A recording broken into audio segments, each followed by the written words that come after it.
사극이나 예시야기 속에서 우리는 종종 아름다운 한복을 입고 높은 신분 남성의 사랑을 독차지하는 한 여인을 만나게 됩니다.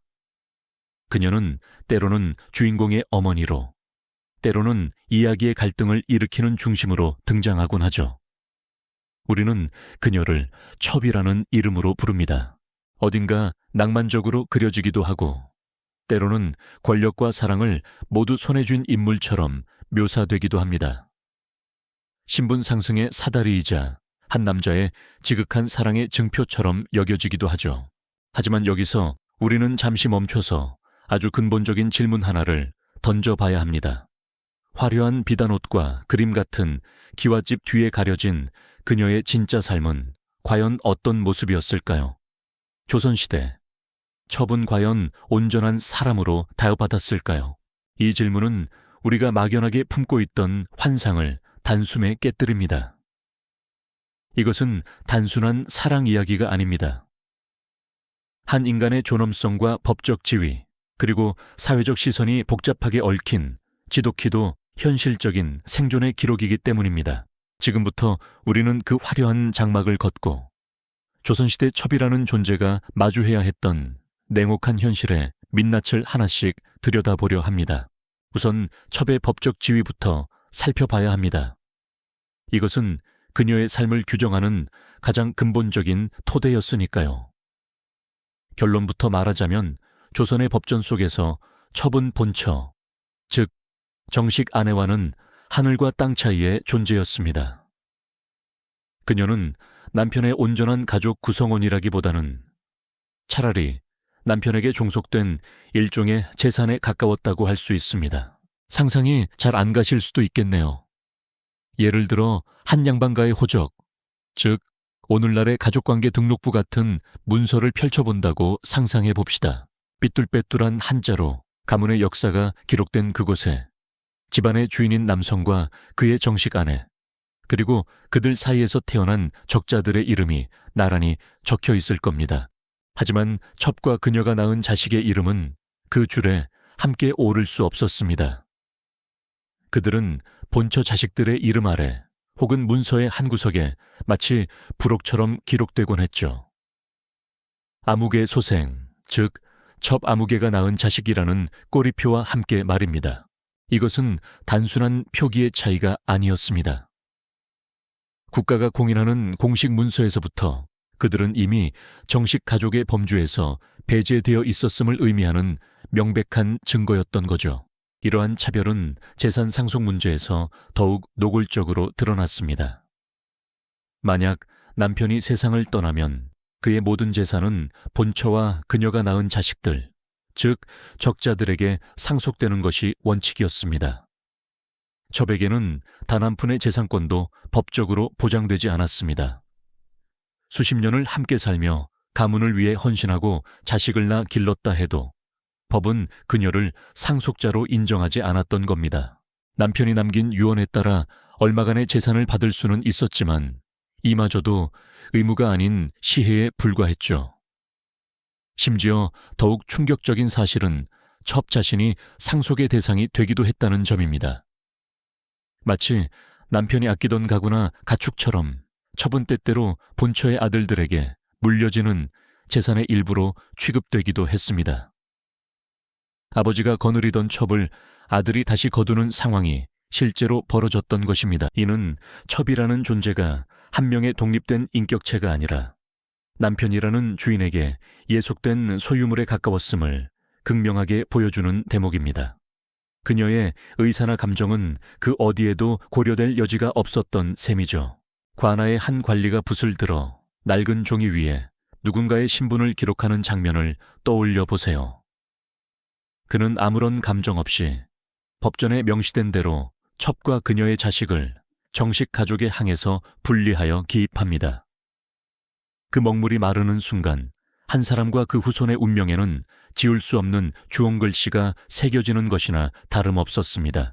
그렇다면 대체 왜 여성들은 이토록 불안정하고 가혹한 첩의 길을 선택해야만 했던 걸까요?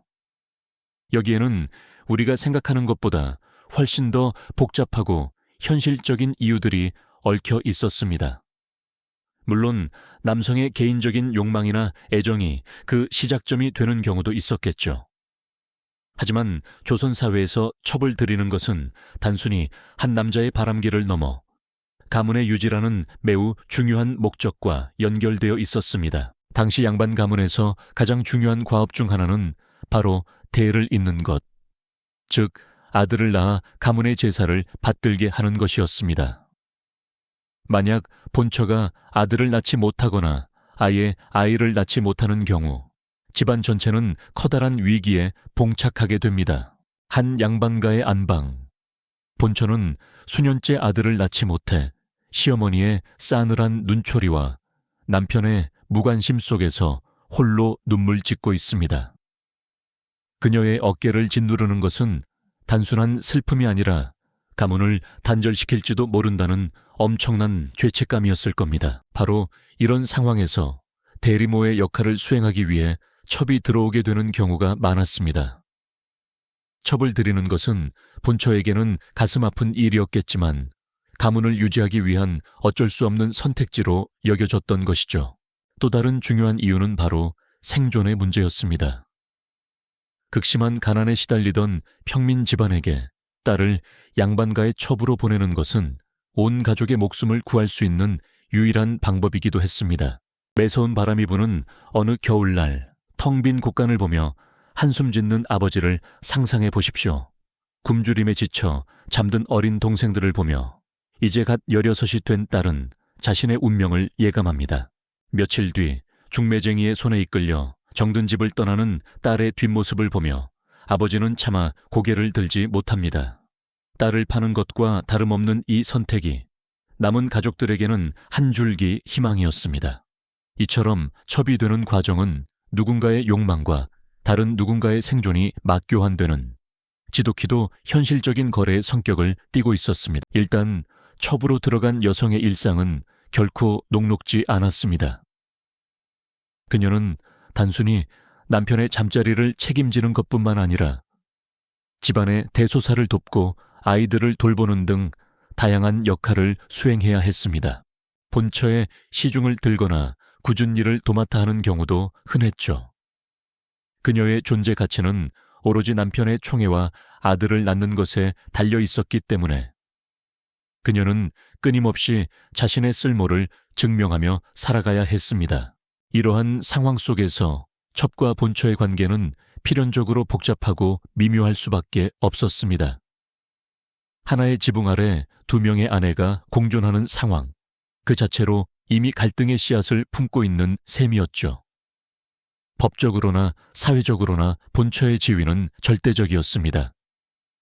그녀는 집안의 안주인으로서 모든 권한을 가졌고 첩은 그녀의 아래에 있는 존재였습니다. 이러한 권력의 불균형은 일상의 모든 순간에 드러났습니다.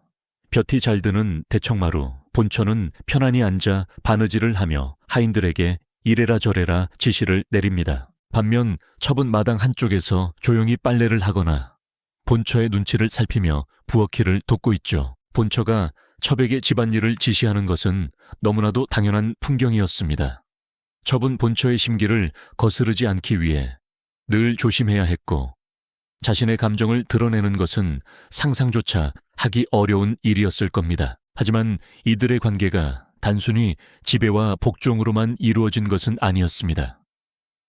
그들 사이에는 미묘한 긴장감과 경쟁, 그리고 질투가 항상 존재했습니다. 특히 남편의 사랑과 관심은 두 여인 사이의 갈등을 증폭시키는 가장 큰 요인이었죠. 첩이 남편의 총애를 받거나 그토록 귀한 아들이라도 낳는 날에는 상황이 더욱 복잡해졌습니다. 본처는 자신의 자리가 위협받는다는 불안감에 휩싸였고 첩을 향한 질투와 시기는 극에 달했습니다. 예를 들어 첩이 낳은 아들이 병이라도 나면 본처는 은근히 기뻐하는 기색을 내비치고 반대로 자신의 아들이 칭찬을 받으면 첩이 보란 듯이 더 크게 자랑하는 식의 심리전이 펼쳐지기도 했습니다. 자식 문제는 두 여인의 갈등이 가장 첨예하게 폭발하는 지점이었습니다. 첩의 아들이 아무리 총명해도 서자라는 신분 때문에 제대로 대우받지 못하는 것을 보며 첩은 속으로 피눈물을 흘렸고 본처는 자신의 아들인 적자의 지위를 굳건히 하기 위해 첩의 자식들을 더욱 경계했습니다. 이렇듯 한 집안에서 첩과 본처는 때로는 서로를 무시하고 때로는 서로를 의식하며 아슬아슬한 동거를 이어가야 했습니다. 그들의 관계는 결코 드라마에서처럼 선과 악으로 명확히 나눌 수 없는 생존을 위한 치열한 다툼이자 복잡한 심리게임 그 자체였던 셈입니다. 그러나 첩의 삶이 낳은 가장 큰 비극은 그녀 자신에게서 끝나지 않았습니다. 그 고통과 차별은 대를 이어 그녀가 낳은 자식들에게 고스란히 계승되었죠. 바로 우리가 서얼이라고 부르는 존재들입니다. 아버지는 분명 높은 신분의 양반이지만 어머니가 첩이라는 이유만으로 그들은 태어나는 순간부터 주홍글씨를 안고 살아가야 했습니다. 조선사회는 엄격한 적서차별, 즉 본처의 자식인 적자와 첩의 자식인 서얼을 구분하는 제도를 법으로 못 박아 두었습니다. 이 보이지 않는 족쇄는 서얼들의 삶 모든 영역을 옥죄었습니다. 상상해 보십시오. 총명하기가 이를 데 없는 한 소년이 있습니다. 글을 배우는 속도도 세상을 이해하는 깊이도 적자인 형들보다 훨씬 뛰어납니다. 아비인 양반도 내심 그 재주를 아꼈지만 사회의 냉혹한 시선 앞에서는 어쩔 도리가 없었습니다. 동네 서당에 나가도 아이들은 그를 향해 첩의 자식이라며 손가락질했고 아무리 뛰어난 재능을 보여도 정당한 평가를 받기 어려웠습니다.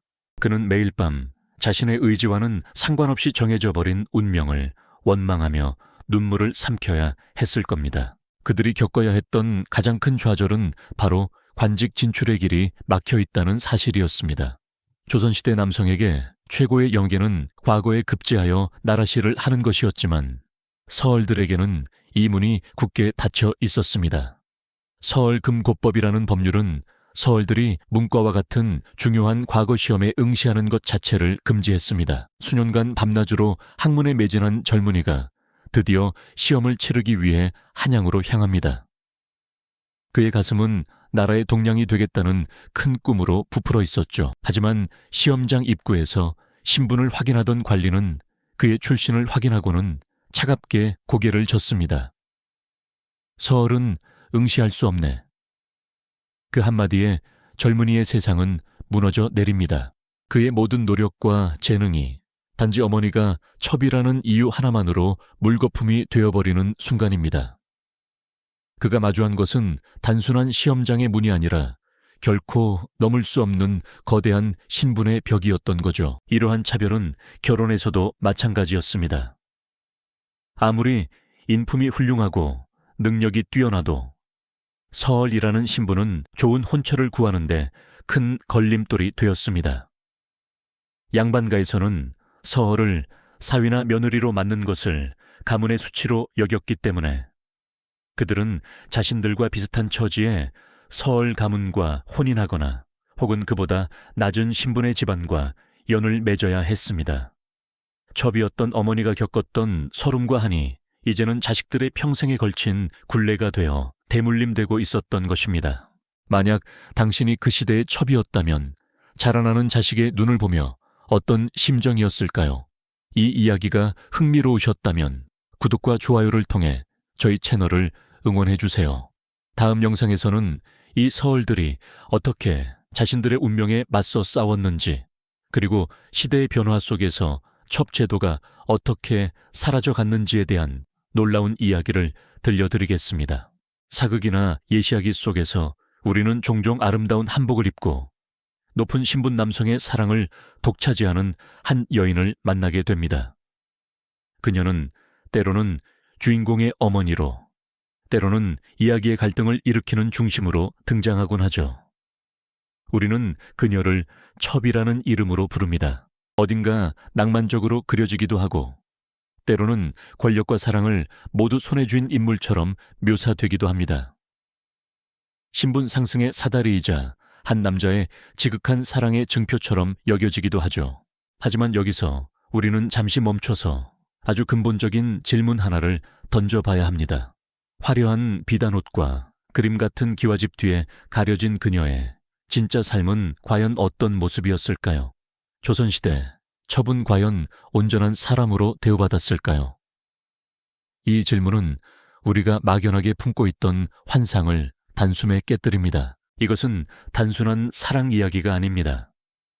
한 인간의 존엄성과 법적 지위, 그리고 사회적 시선이 복잡하게 얽힌 지독히도 현실적인 생존의 기록이기 때문입니다. 지금부터 우리는 그 화려한 장막을 걷고 조선시대 첩이라는 존재가 마주해야 했던 냉혹한 현실에 민낯을 하나씩 들여다보려 합니다. 우선 첩의 법적 지위부터 살펴봐야 합니다. 이것은 그녀의 삶을 규정하는 가장 근본적인 토대였으니까요. 결론부터 말하자면 조선의 법전 속에서 첩은 본처, 즉 정식 아내와는 하늘과 땅 차이의 존재였습니다.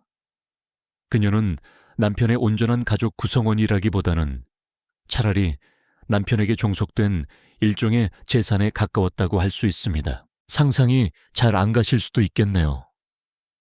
예를 들어 한 양반가의 호적, 즉 오늘날의 가족관계 등록부 같은 문서를 펼쳐본다고 상상해 봅시다. 삐뚤빼뚤한 한자로 가문의 역사가 기록된 그곳에 집안의 주인인 남성과 그의 정식 아내, 그리고 그들 사이에서 태어난 적자들의 이름이 나란히 적혀 있을 겁니다. 하지만 첩과 그녀가 낳은 자식의 이름은 그 줄에 함께 오를 수 없었습니다. 그들은 본처 자식들의 이름 아래 혹은 문서의 한 구석에 마치 부록처럼 기록되곤 했죠. 아무개 소생, 즉 첩 아무개가 낳은 자식이라는 꼬리표와 함께 말입니다. 이것은 단순한 표기의 차이가 아니었습니다.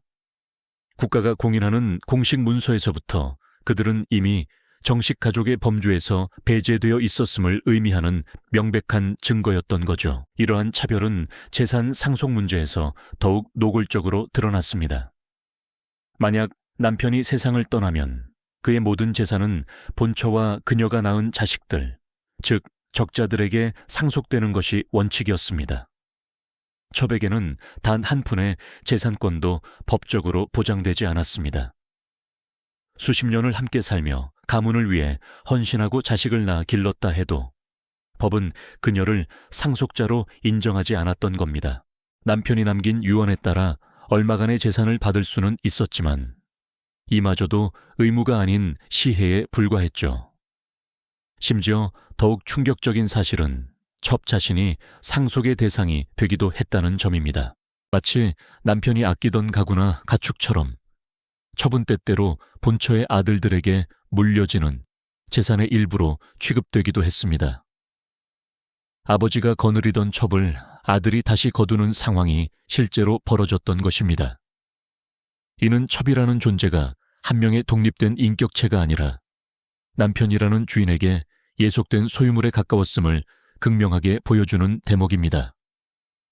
그녀의 의사나 감정은 그 어디에도 고려될 여지가 없었던 셈이죠. 관아의 한 관리가 붓을 들어 낡은 종이 위에 누군가의 신분을 기록하는 장면을 떠올려 보세요. 그는 아무런 감정 없이 법전에 명시된 대로 첩과 그녀의 자식을 정식 가족의 항에서 분리하여 기입합니다. 그 먹물이 마르는 순간 한 사람과 그 후손의 운명에는 지울 수 없는 주홍글씨가 새겨지는 것이나 다름없었습니다. 그렇다면 대체 왜 여성들은 이토록 불안정하고 가혹한 첩의 길을 선택해야만 했던 걸까요? 여기에는 우리가 생각하는 것보다 훨씬 더 복잡하고 현실적인 이유들이 얽혀 있었습니다.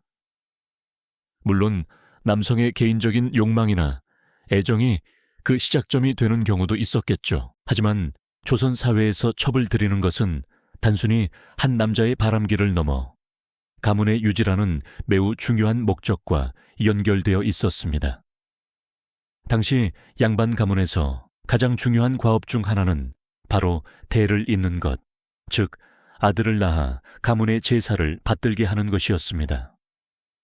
만약 본처가 아들을 낳지 못하거나 아예 아이를 낳지 못하는 경우 집안 전체는 커다란 위기에 봉착하게 됩니다. 한 양반가의 안방, 본처는 수년째 아들을 낳지 못해 시어머니의 싸늘한 눈초리와 남편의 무관심 속에서 홀로 눈물 찢고 있습니다.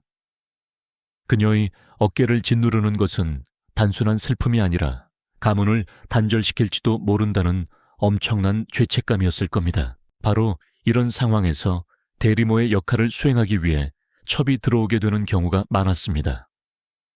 첩을 들이는 것은 본처에게는 가슴 아픈 일이었겠지만 가문을 유지하기 위한 어쩔 수 없는 선택지로 여겨졌던 것이죠.